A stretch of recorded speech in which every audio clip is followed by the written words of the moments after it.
Okay, my question was related to hydropower because two of you have really highlighted the importance of hydropower in the energy mix, the fact that the information about inflow was such a game changer of this contract.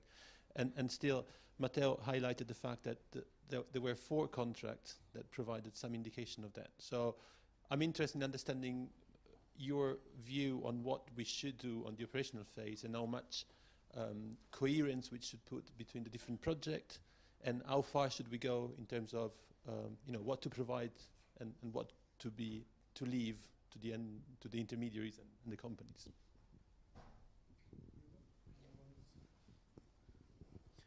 Well, I don't know the interior of this project as such, but from my perspective, which is quite narrow compared to yours, from business view,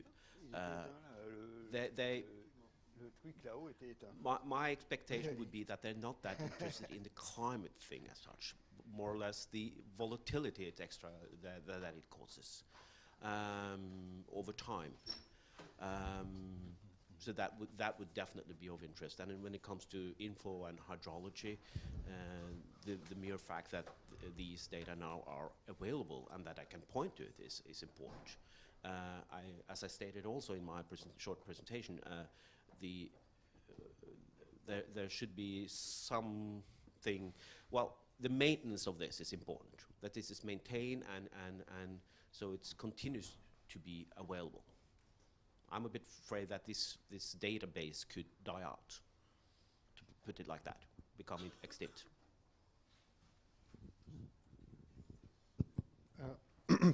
Well, I think, Carlo, that coherence is very important in this case because it's, we already have a lot of data, but it would be good to have a single entry point for this kind of data. Also, a single methodology will be more manageable.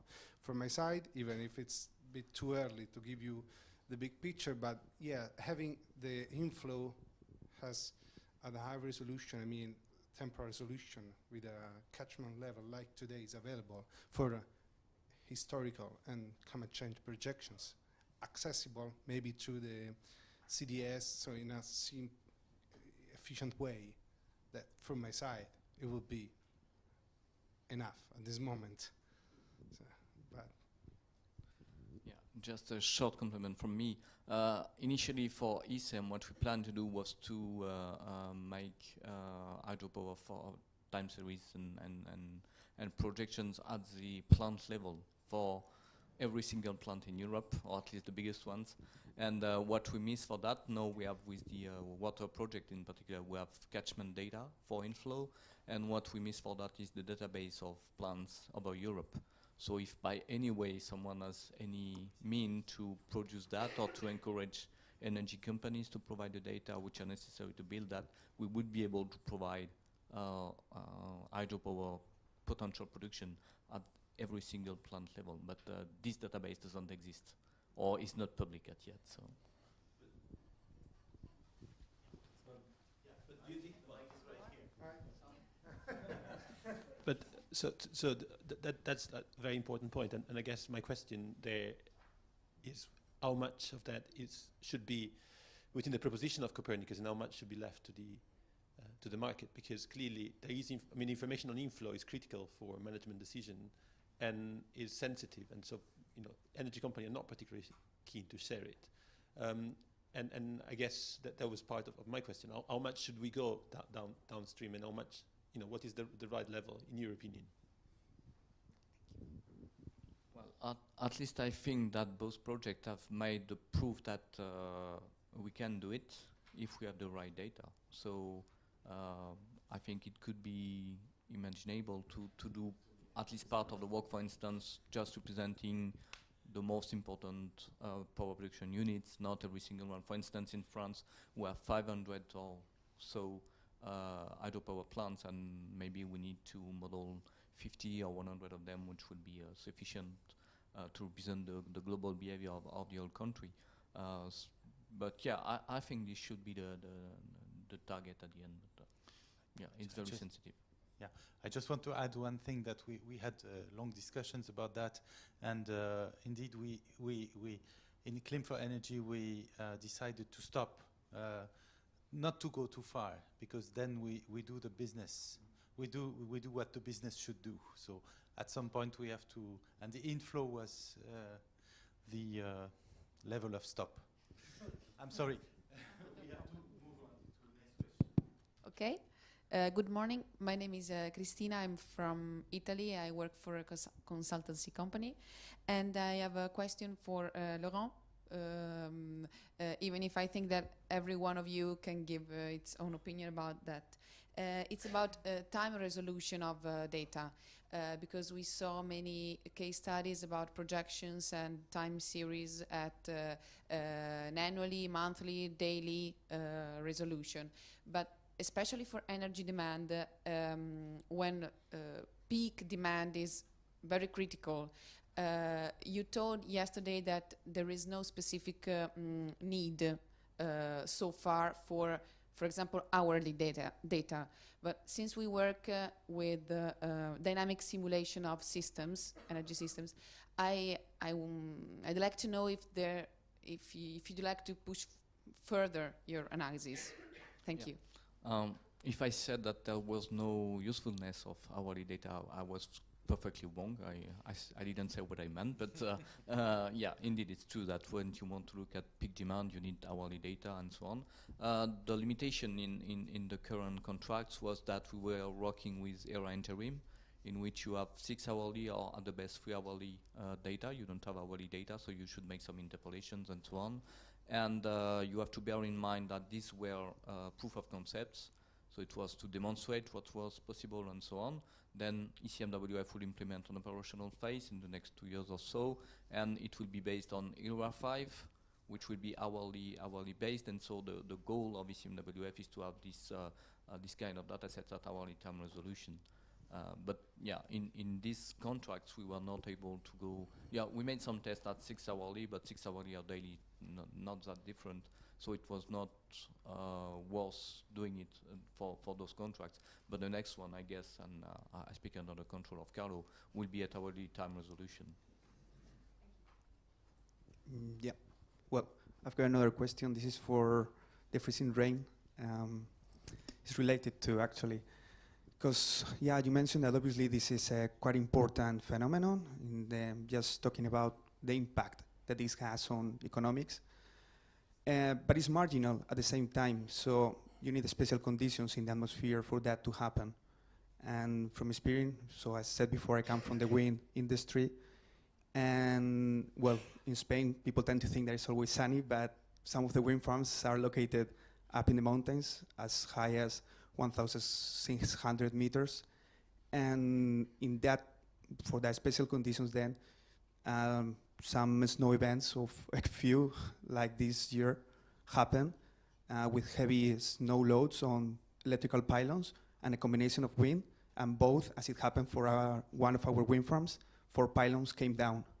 So it's more like a suggestion or beg if it was possible to incorporate something like number of icing days into the Climate for Energy tool, something like that, because it's not only freezing rain what affects to the pylons.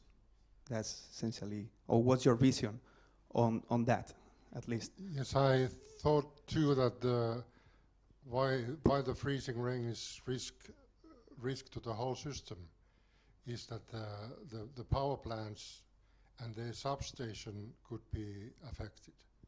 But I didn't go deeper because I have no data about that. For instance, if you have a power plant of which the substation is covered with ice, you are bound to have short circuits, and the disconnectors won't work. But if the one thing is that the freezing rain is a specific phenomenon. If you have snow or hoarfrost, they work in a different way, but it's a combination of these all. You can't know if you have first frost and then you have icy rain. It's I wouldn't say that this what I have saw what is there, that it is not possible that in Finland we would get that much of combination of loads that it would make a big problem. But I know it could be the detection system. Otto Hyvärinen, who is back there, knows much more about. But it affects the remote control of the whole system. It's so total. That's what happened in Slovenia, for instance, that the system won't work. Okay, thanks. Hello, my name is Marina and I work for Factor, a climate change consultancy.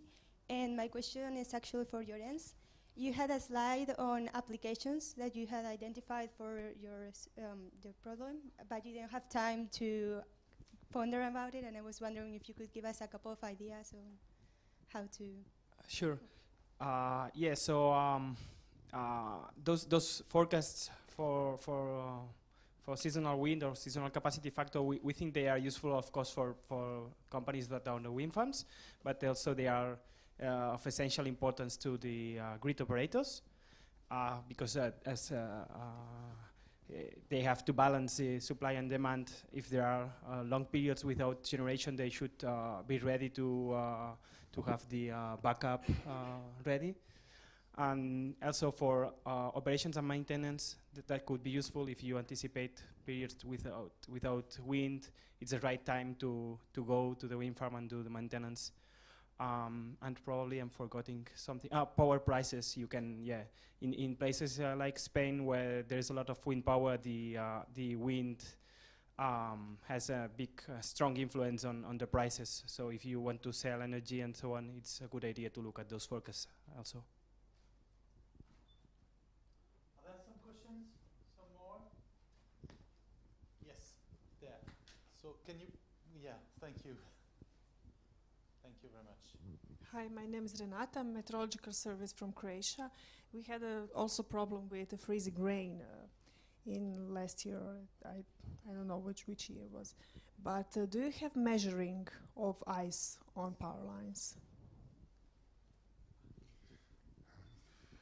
We don't have in Finland, but the phenomenon is so global that there are huge number of all kind of measuring and anti-icing methods, for instance in China, in USA, that there must be some kind of a detector.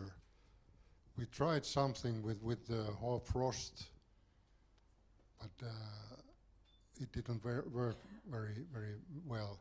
And one thing about the snow, frost and ice is that in some occasion it produces very high corona losses, and that's very other case which we didn't go to in this, because it's physically so complicated phenomenon.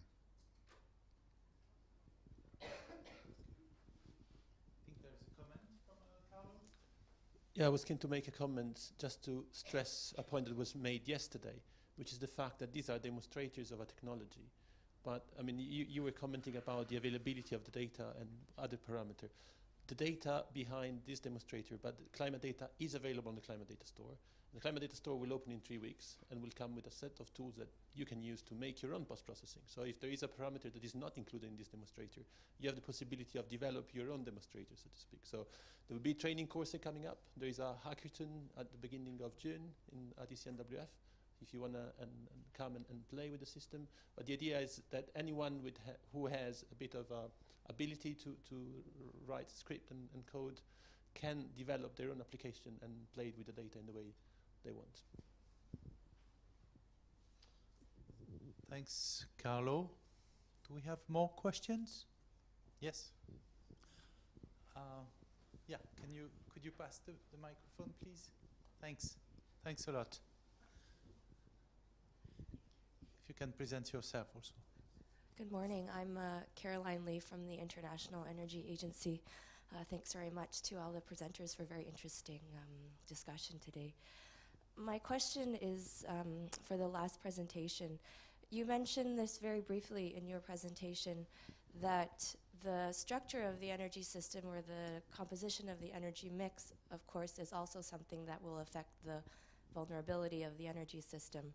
And I think we heard this a little bit in the other presentations too, where the focus was really looking at, okay, what the impact of weather variability and climate variability has on vulnerability of the energy system, while keeping assumptions about the structure of the energy system constant. So technology assumptions, or let's say the energy mix and the technology mix is kept constant. I'm sort of wondering, thinking about the work that we do at the IEA in terms of long-term scenarios, how those two sides could influence one another. So how in a changing climate, how a changing energy system also can influence, those two elements can influence one another, if that's clear. I wondered if anybody, and in particular the last presentation, if there's been work done at really the interplay between those two elements. So I can say there